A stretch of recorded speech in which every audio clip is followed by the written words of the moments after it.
No one would have believed in the last years of the 19th century that human affairs were being watched from the timeless worlds of space. No one could have dreamed that we were being scrutinized as someone with a microscope studies creatures that swarm and multiply in a drop of water. Few men even considered the possibility of life on other planets, and yet, across the gulf of space, minds immeasurably superior to ours regarded this Earth with envious eyes, and slowly and surely they drew their plans against us.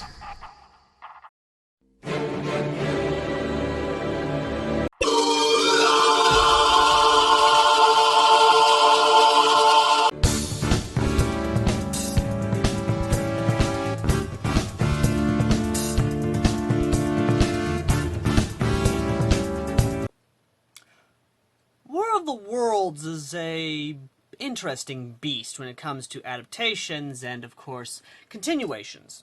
You see, after War of the Worlds became public domain, there were tons and tons of sequels, or at least quote-unquote sequels, that were made for it. However, there were more than a few comic adaptations.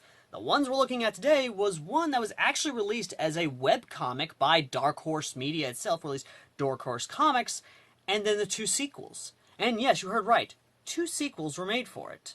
I have several questions. Now I hear you saying, how could one make a sequel for the War of the Worlds? Well, in this case, they actually did. And both were amazing.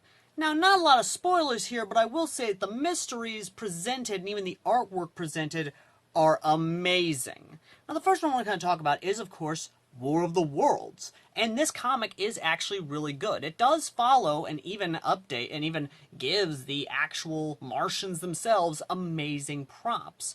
I mean, just look at how the Martians are designed. That right there is a Martian that is distinctly H.G. Wells, or at least pulled directly from the book. Even the fighting machines is something that I am impressed by. Character design, however, yeah, I think it was definitely exaggerated for the very reason of just exaggeration. But what I kind of like about it is the fact of each one of it is distinctly War of the Worlds, and is something that I would actually see as a comic adaptation, and I love it because of it. But then how did the sequels play in? Well, we start with, of course, Scarlet Traces. Scarlet Traces takes 10 years after the Martian invasion of Earth, or at least in this case, England. With the bodies cleaned and basically the damage being repaired, people are now adapting to the new technology that is presented within the comic book. However, there is a Sherlock Holmes-styled mystery going on.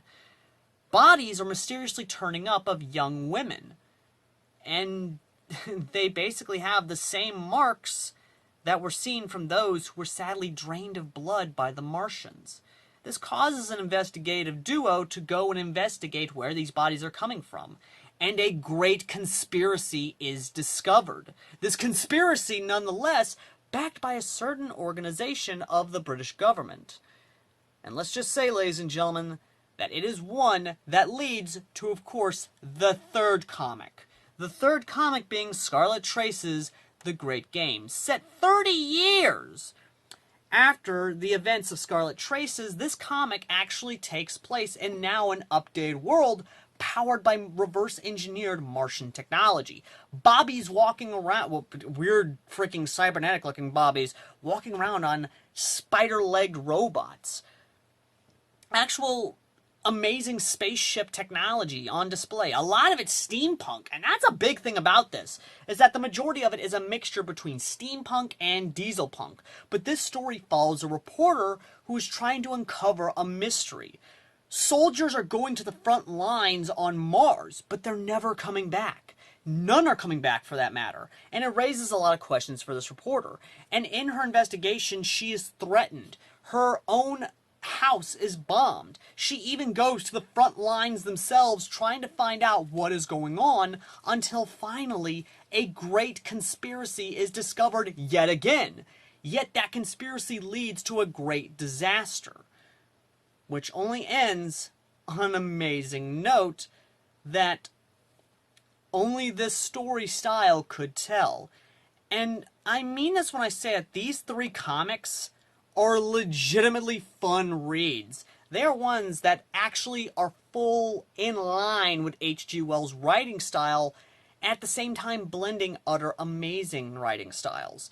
Sherlock Holmes mystery, military conspiracy, investigative reporting, writing, mystery, horror, body horror even.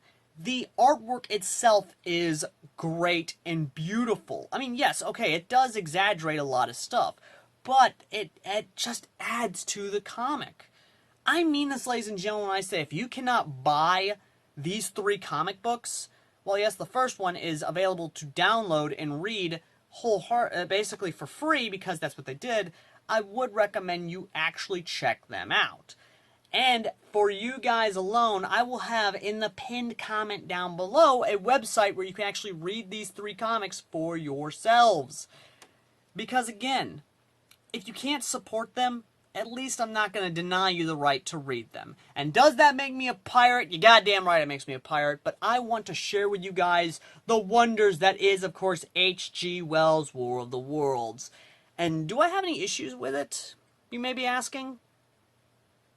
No, not really. I mean, yes, the artwork is a little weird from time to time, and there are some things I kind of don't like about the artwork at times, but I can put that aside for the general story that, honest to God, is really good. Legitimately, it is a good story, and I recommend you guys go check it out yourselves.